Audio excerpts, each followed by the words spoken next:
इंदुरीकर प्रेम करताना हुशार, दरिद्री, गरीब, श्रीमंत अशी कुठली कॅटेगरी नसते.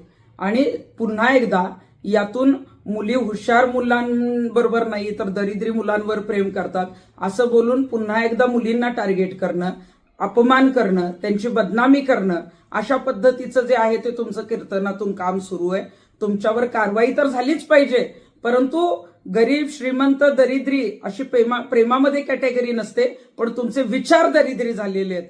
आणि मध्यंतरी तुमच्या मुलीवर जेव्हा टीका झाली तेव्हा तुम्ही म्हणालात की लोक आमच्या घरापर्यंत आले, पण दुसऱ्या मुलींच्या कॅरेक्टरबद्दल, चारित्र्याबद्दल दरवेळी बोलायचं, त्यांचा अपमान करायचा. आता हे कोणी सहन करणार नाही. त्यामुळे तुमची जी अक्कल आहे ती कुठे गहाण ठेवली आहे का अक्कल जी आहे ती गुडघ्यात आहे हे तपासावं आणि नीट जे आहे ते कीर्तन करावं. मध्यंतरी तुम्ही फेटा ठेवणार होता, तिथंही तुम्ही खोटारडे निघालात, परंतु व्यवस्थित कीर्तन करा, नाहीतर यापुढे महिला कीर्तन उधळून लावल्याशिवाय राहणार नाहीत.